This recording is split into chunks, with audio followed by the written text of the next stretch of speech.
Setiap hari, sadar atau enggak, ada sesuatu yang mengintai kita semua. Serangan digital. Nah, hari ini kita bakal bedah tuntas gimana cara kerjanya, dan yang paling penting, gimana caranya supaya kita bisa tetap selangkah di depan mereka. Coba kita mulai dari pertanyaan ini deh. Seberapa aman sih Anda sebenarnya di dunia digital? Mungkin kita ngerasa udah aman ya, pakai antivirus, passwordnya juga rumit, tapi jawabannya mungkin bakal bikin Anda kaget. Soalnya, ancaman terbesar itu sering banget datang dari tempat yang nggak pernah kita duga. Lihat deh, ancaman yang muncul dari layar itu targetnya bukan kode atau program, tapi langsung nunjuk ke kepala kita. Ini poin kuncinya. Kelemahan terbesar kita itu bukan software, tapi pikiran kita sendiri.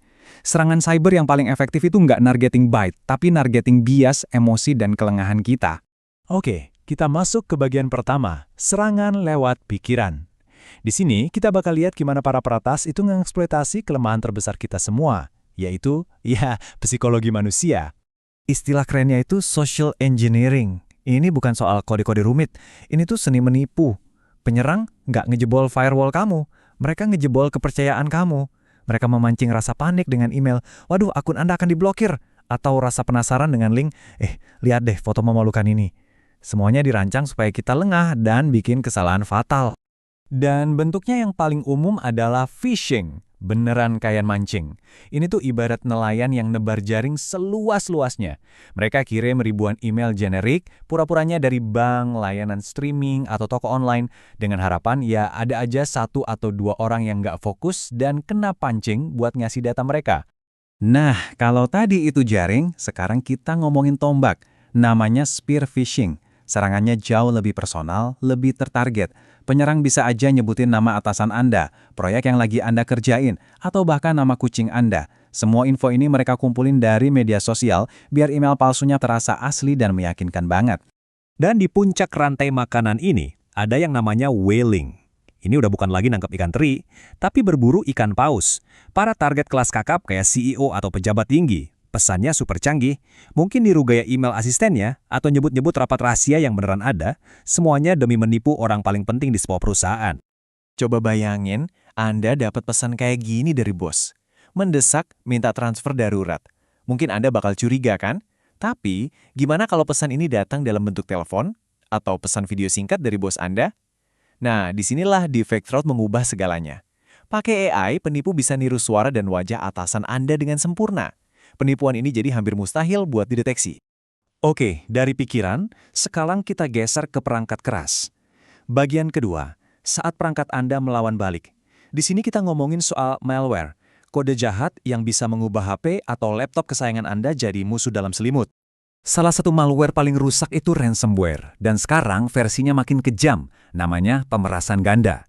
Prosesnya, kayak yang kita lihat, benar-benar brutal. Jadi mereka nggak cuma ngunci data Anda, nggak. Pertama, data Anda dicuri dulu, terus file-filenya dienkripsi, jadi nggak bisa dibuka sama sekali.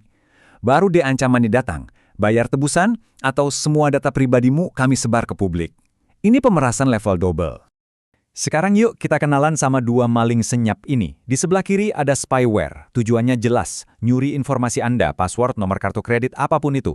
Nah di sebelah kanan ada cryptojacking, tujuannya bukan informasi Anda tapi tenaga perangkat Anda. Malware ini diam-diam mengubah laptop Anda jadi mesin tambang kripto, nyedot tenaganya, bikin jadi panas dan lemot banget. Dua-duanya bahaya, tapi dengan cara yang sangat berbeda. Oke, kita udah bahas pikiran, udah bahas perangkat, sekarang kita lihat gambaran yang lebih besar lagi. Bagian ketiga, saat jaringan lumpuh. Di sini targetnya bukan lagi Anda pribadi, tapi seluruh sistem yang kita andalkan setiap hari. Layanan bank, media sosial, bahkan sistem pemerintahan. Jutaan, bayangin, jutaan permintaan data menghantam sebuah server dalam hitungan detik. Angka masif ini adalah inti dari salah satu serangan paling melumpuhkan di internet, DDoS, atau Distributed Denial of Service. Analogi macet total ini pas banget. Coba bayangin, jalan tol favorit Anda tiba-tiba dipenuhi jutaan mobil kosong tanpa supir. Anda yang beneran mau lewat, jadi nggak bisa kemana-mana kan? Nah, itulah cara kerja DDoS. Si penyerang membanjiri sebuah website dengan traffic palsu sampai servernya nggak kuat dan akhirnya lumpuh total buat semua orang. Selain DDoS, ada 2 lagi nih yang perlu kita tahu. Pertama, man in the middle. Sering pakai wifi gratisan di kafe atau bandara? Nah, disitulah serangan ini sering terjadi. Peretas nyelip di antara Anda dan koneksi internet, terus nguping semua data yang Anda kirim. Kedua, SQL injection. Ini agak teknis tapi dampaknya bisa masif.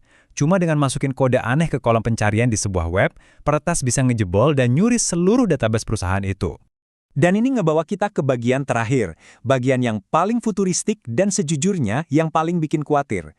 Ancaman cerdas di masa depan.